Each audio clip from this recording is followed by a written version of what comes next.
reap what I sow. Well, I hope it happens before I die or I get old. People say that I'm gonna reap what I sow. Well, I hope it happens before I die or I get old. Everyone, welcome back once again to Vicious Rant Sikoa, Sami, your host. You can tune this out of limited. Never beat like Candice. Superstar 250%. We're going to RAW this week. Was a little rock Arkansas. And well, before we do, we're going to switch gears. Talk about last week via the SmackDown Rewind. Big highlights from last week's SmackDown. Well, it started out with Sami and KO coming out, hyping up the draft coming up. Draft's going to be in another week or so, I believe. If memory best serves, but they were hyping up the draft. You know, basically giving the people are going to switch shows. Old rivalries could be rekindled. Old new teams could be formed, and new teams could be separated. But either way, no matter what, we're the champs, so we're staying. We're staying right where we are. Then the Usos and Solo come out. They say, whoa, hold it right there. We want what's rightfully ours. We want our tag titles. Sami and KO basically, and I'm paraphrasing this, basically said, you want them? Come get them. Then those three came into the ring. They beat the crap out of Owens and Zayn. Then Riddle comes and saves the day, and then, yeah, that's it. So, as far as matches went, Woods had a match against LA Knight. Yeah! Dummy, yeah, let me talk to you. And, damn good match. Really good. I fucking loved it. Woods got the win, but the big story was after the match, Woods went up, was taunting and teasing Gunther, and then challenged him for an Intercontinental title match this coming Friday. So, yeah.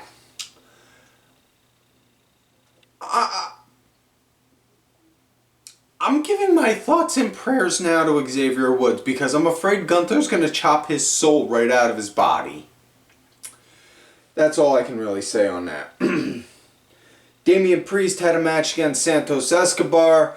Before the match, Priest wound up basically saying, you know, Bunny, listen, none personal, man, but don't go crossing my family. You know, Priest got the win during the match against Escobar. Post-match, though, they started to do a beatdown on Santos. Ray came out to help even the odds, and then started beating the living crap out of Dominik after the match until Judgment Day decided, like, yo, guys, pull out, pull back. We got the return of Shinsuke Nakamura, thank the gods. He had a match against Madcap Moss. Obviously, Nakamura got the win, but the big thing that I noticed after this match, and I don't think I'm the only one that did, was Madcap Moss wound up showing some small signs of a possible turn coming up in his future, because after the match, he was putting in some moves, and you could hear Emma chanting and yelling at him, put it in, wrench it in, lock it in, shit like that. And then the final match of the night for SmackDown was Riddle against Solo Sikoa, and whew, man, this was hard hitting. This was a pretty rough match. Now, before the match, mein savior, Paul Heyman, came out and declared that in 2 weeks' time, so not this Friday coming up, the Friday after, it will be a rematch for the tag team titles, the Usos versus Kevin Owens and Sami Zayn for the Undisputed Tag Team Championships, and they better win. Otherwise, Roman is going to be very disappointed in them. See on how I did that head tilt thing right there? That's exactly what Paul did when he wound up laying out that line. Like, okay, that pretty much just tells me you win or you go hungry or you're going to go hungry that night. Basically one of those kind of sentences. So, yeah, Riddle and Solo, they had a really rough, hard-hitting match, and it was damn good. I liked it. Solo got the win. Samoan Spike. Can't put over enough on how much I fucking love the fact that, you know, Solo is basically kind of getting treated almost in the same way Umaga was. And I mean that in all of the nicest ways possible, of being a giant fucking Samoan monster that just will be like, you want me to go and beat him up? No, you want me to go kick his ass? I'll go over and kick his ass. Tell me to go kick his ass, and I'll kick his ass, no problem. Just coming off like that, and that's what I love. So, yeah, now that we're done that, let's get into this week's show. Raw, Little Rock. It starts out with the Bloodline coming out.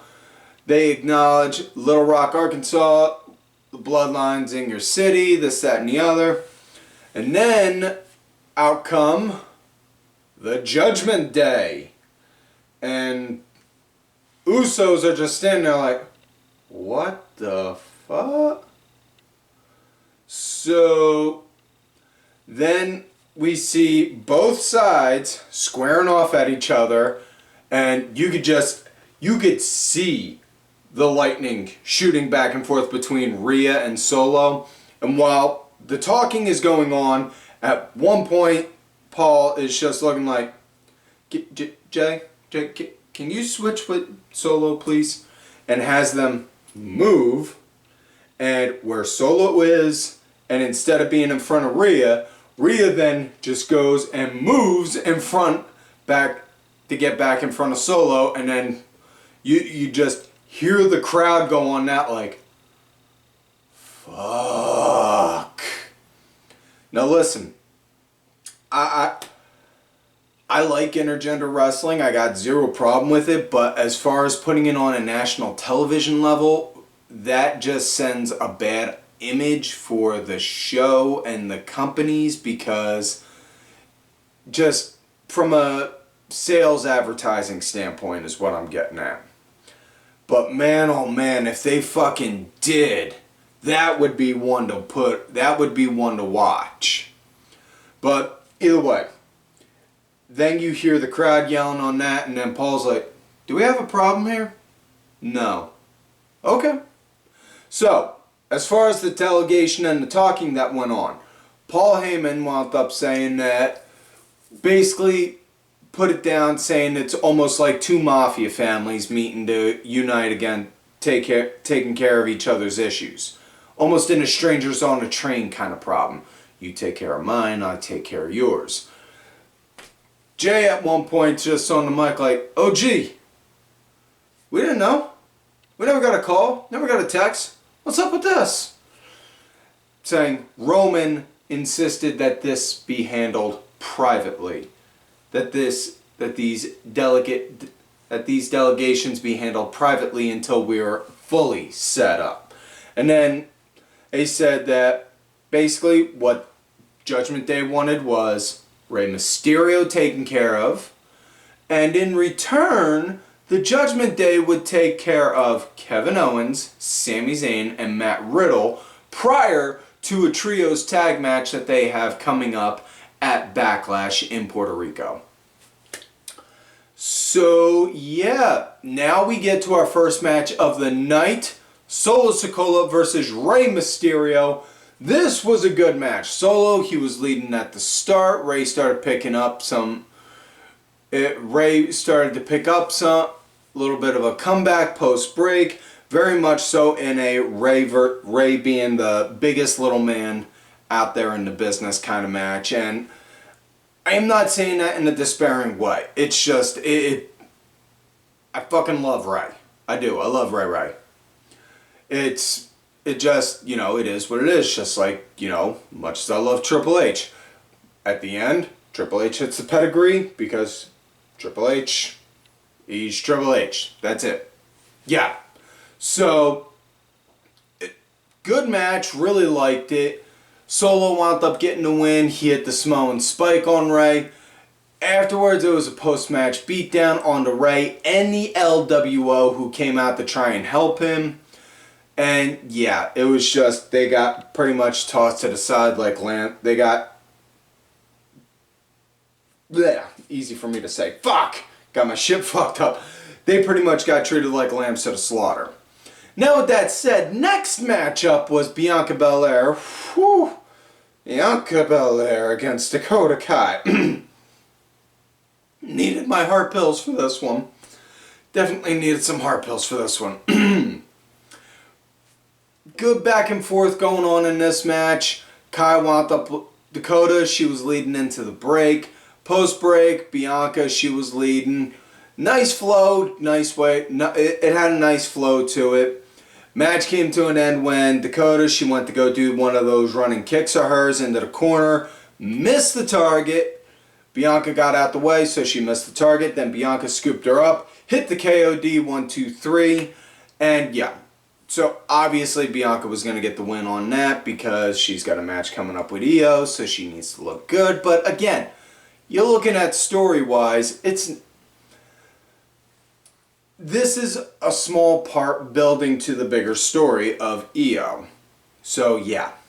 Next up, we got The Miz going against Seth Elizabeth Rollins because his middle name is not frickin' Damon. I have it on good authority. It's Elizabeth. Either way, woof, damn good match. You know, I gave The Miz a lot of shit for a long time. And it was all rightfully so.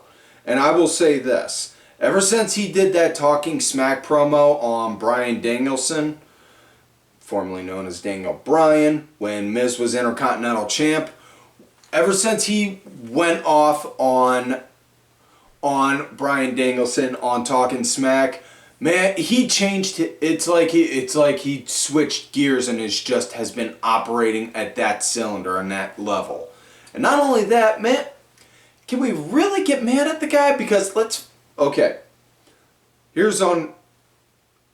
I can't see on how people can go and throw shit on the guy. He came from being cash poor, growing up in Cleveland, to having moderate reality TV success being in the real world, then transitioning into being a competitor and Tough Enough, then becoming quite possibly one of, if not the most famous competitors on that show, Tough Enough, to being a Grand Slam champion. Oh, and he's married to a fucking Playboy model.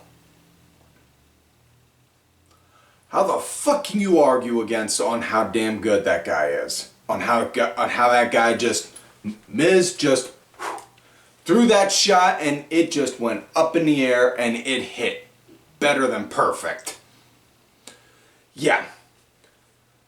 So as far as the match went, Miz, he wound up beating up Seth, doing a sneak attack before the bell. Seth started to build up a little bit of a comeback post-break. Miz was leading it prior to that.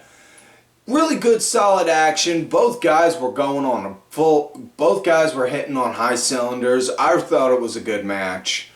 Match came to an end when Seth wound up countering a Miz was trying to get him set up to do a skull-crushing finale from the top rope. Seth countered it and then somehow did a complete 180, turned himself around while up on the top, and then proceeded to go and counter by doing a superplex from the top rope, and then while still holding on, hit a Falcon Arrow, got into the corner, and then did a running curb stomp, got the curb stomp on him, 1, 2, 3, that was it. Next up, we got the almighty Bobby Lashley going against Austin Theory, and this was really solid action, you know, taking back to when them two were feuding before.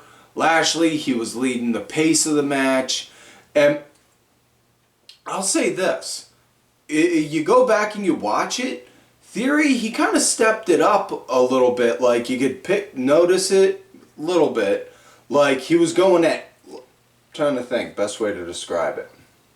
It was like before the commercial break he was going at 80, and then after the commercial break he was hitting like 85, bordering 90, pushing for, he switched his level of intensity is what I'm saying, and he jumped up some. You could notice it. It was a good match. I really dug it. Ending was, well, I can't really argue on the ending because it builds to another story. It builds to a bigger story.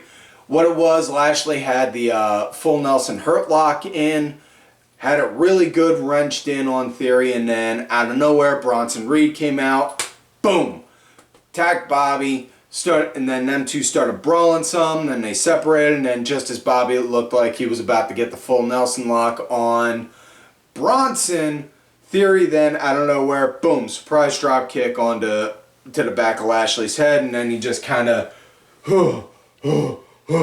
crawled away to get the hell out of Dodge. I can't say as I blame him. So yeah. Next up we had women's tag action. Michin, Mia Yim, and Candice LeRae going against Sonya Deville and Chelsea Green, the complaint department. Oh, and the women's tag champs Liv and Raquel are ringside as well. So yeah, there's that. So as far as the match went, it was the faces that were leading at the start. Candice wound up being the punching bag for a short bit. Then Mia got the hot tag in. Started working, going pretty good. Match came to an end when Chelsea wound up hitting the Prettier on the Mia. Got the 1, 2, 3. And yeah. After the match, it was the typical stare down. Yeah, I'm going to beat you. Yeah, I'm going to beat you. Yeah, well, I'm still going to win. I'm going to be the champ still. Yeah, blah, blah, blah, blah, blah, blah, blah, blah, blah, kind of shit. And then I think it was Chelsea. It could have been Sonya. I'm not 100% certain. I know it was one of them. Grabbed a drink and then boom, splashed it on them and then woo, they got the hell out of Dodge. So now we come to main event of the night. The Judgment Day. Damian Priest, Finn Balor, and Dominik, with Rhea ringside, going against Matt Riddle, Kevin Owens, and Sami Zayn. Really good opening with kind of like a test of strength kind of aspect, not in like the Greco-knuckle kind, but getting a feeling out, a power test, if you will. KO was the punching bag for a good minute, and then Riddle got the hot tag in and then got taken out and made into the punching bag prior to the commercial break, as well as after the commercial break. Riddle was the punching bag for a little bit, and then Sami got the hot tag in, and Sami got the biggest pop of them all. And, you know, I said this before, and I'll say it again. If Cody does not, well, I don't think I said this before, but I'm pretty sure I did. Maybe in a one-on-one conversation, I'm spacing out on that. But either way, if Cody wins the title at WrestleMania, honestly, I think Sami Zayn should win the Money in the Bank and then not do a surprise, oh my god, he's cashing in now kind of thing. Almost kind of like what the babyfaces used to do when they did have it, you know? Like what Rob Van Dam did. I'm announcing I'm cashing in now for this match. For a match on this day and time. Something like that.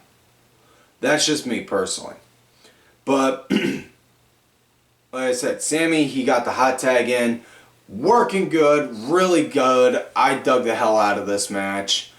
Honestly, if I had to say match of the night, I would probably say it was a tie between Miz and Seth or Bobby and Theory.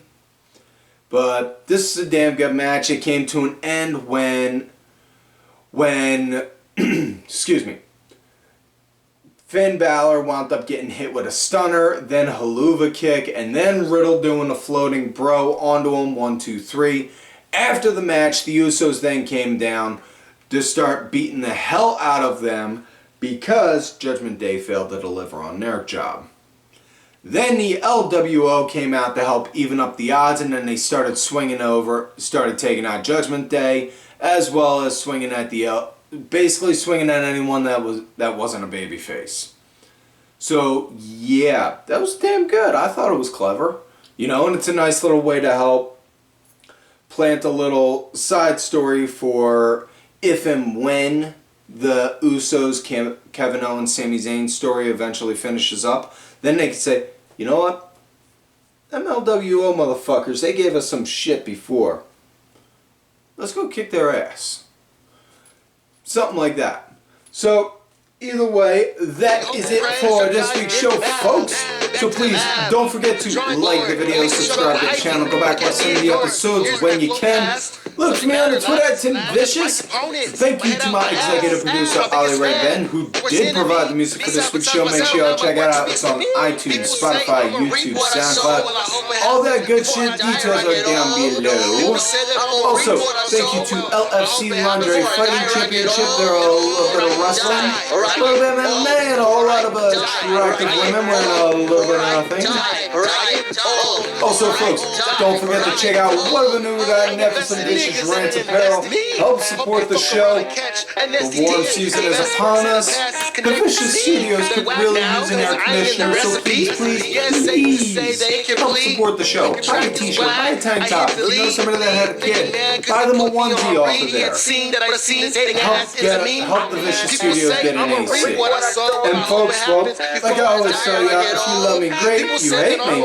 I hope it happens before I die.